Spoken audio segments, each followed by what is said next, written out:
नमस्ते। ये कहानी नियति की सताई उस महिला की कहानी है जो बाल विवाह के बाद अपने पति को खो देती है और मायके में जाकर रहती है, जिस पर अशुभ का दोष लगा दिया जाता है। तो चलिए कहानी शुरू करते हैं। तूने बच्चे को गोद में उठाया कैसे? तुझे समझ में नहीं आता? उसे नहीं छूना है तुझे?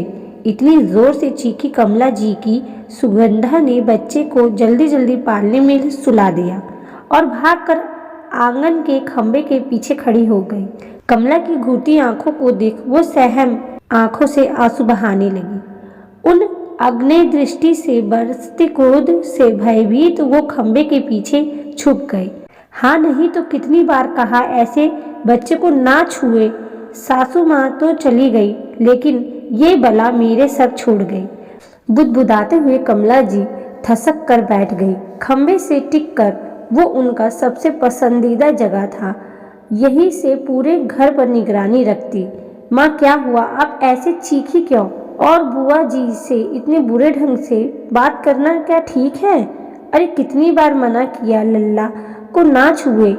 बाल विधवा है वो, कहने को ननद, लेकिन मेरे सर का बोझ है वो। सौम्या को ये सुनकर अच्छा नहीं लगा। वो हैरान थी कि एक औरत ही एक औरत के साथ ऐसा कटु व्यवहार। अक्सर घर में कुछ भी गलत होता सारा दोष सुगंधा के माथे डाल दिया जाता। घर में कोई बीमार हो जाए तो बच्चे को कुछ हो जाए, तो यहाँ तक कि खेती किसानी में भी कुछ गलत हो जाए तो सब सुगंधा के अशुभ दृष्टि का दोष।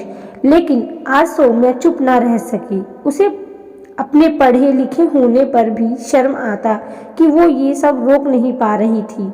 लेकिन आज अपने अंदर के सारे हिम्मत जोड़ वो बोल पड़ी। माँ ऐसा क्यों कह रही हैं? वैधव्य को बुआ जी ने खुद तो नहीं चुना, वो तकदीर की मारी है। ऐसे उनका दिल दुखाना ठीक नहीं। उसकी बात सुन कमला जी भड़क उठी। तुम चुप रहो। नहीं जानती, एक तो विधवा और ऊपर से निसंतान। कैसी खारी दृष्टि है। तू क्या जानेगी? देख ले तो पूरा का पूरा पेड़ सूख जाए। जा अपना काम कर, मुझे ना सिखा। लेकिन आज सौम्या ने भी ठान लिया था गलत को गलत कहकर रहेगी। लेकिन माँ, अभी मैंने भी तो देखा वो बच्चे को गोद में लेकर चुप करा रही थी। ऐसा कौन सा गुनाह कर दिया उन्होंने?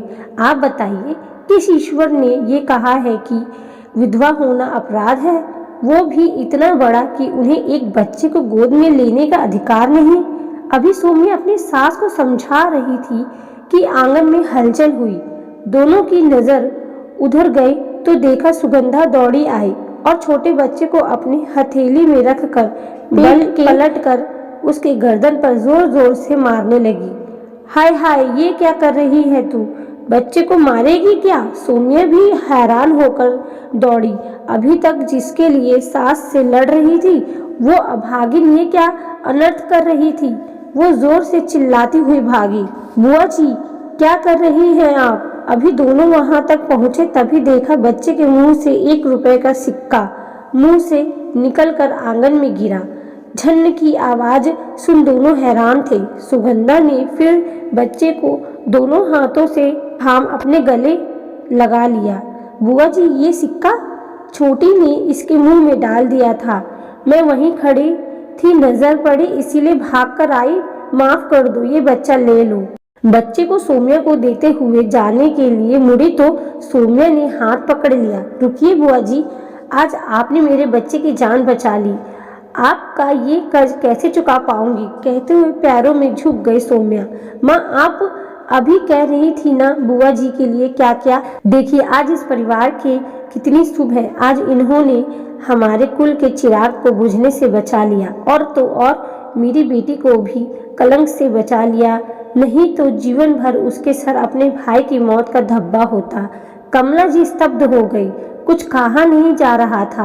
आंगन में बेसुध सी बैठ गई।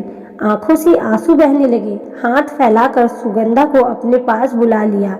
सुगंधा आकर भाभी के गले लग गई। सुगु, हमें माफ कर देना। सच में महापापिन हूँ। तुझ जैसी निर्दोष को कैसे कलंकित करती रही।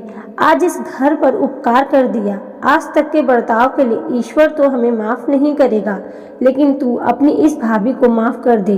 सुग्गू, भाभी कहते हुए सुगंधा उनके सीने से लग गई। दोनों की आंखों से निर्झर नीर बह रहे थे। साथ में सौम्या बेटे और बेटी को सीने से चिपकाए रो रही थी, लेकिन होठों पर मुस्कुराहट थी। आज कुछ बुरा होकर भी अच्छा और शुभ हो गया था। सौम्या ने बच्चे को ले जाकर सुगंधा की गोद में डाल दिया। बुआ जी, आज बाबू को अपने फिर एक जन्म दिया है। इस हिसाब से आप भी इसकी माँ हैं। लीजिए और संभालिए अपने लाल को। सुगंधा ने बच्चे को गोद में लिया और भाभी की तरफ देखा। हाँ सुगु, तू है अब इसकी माँ।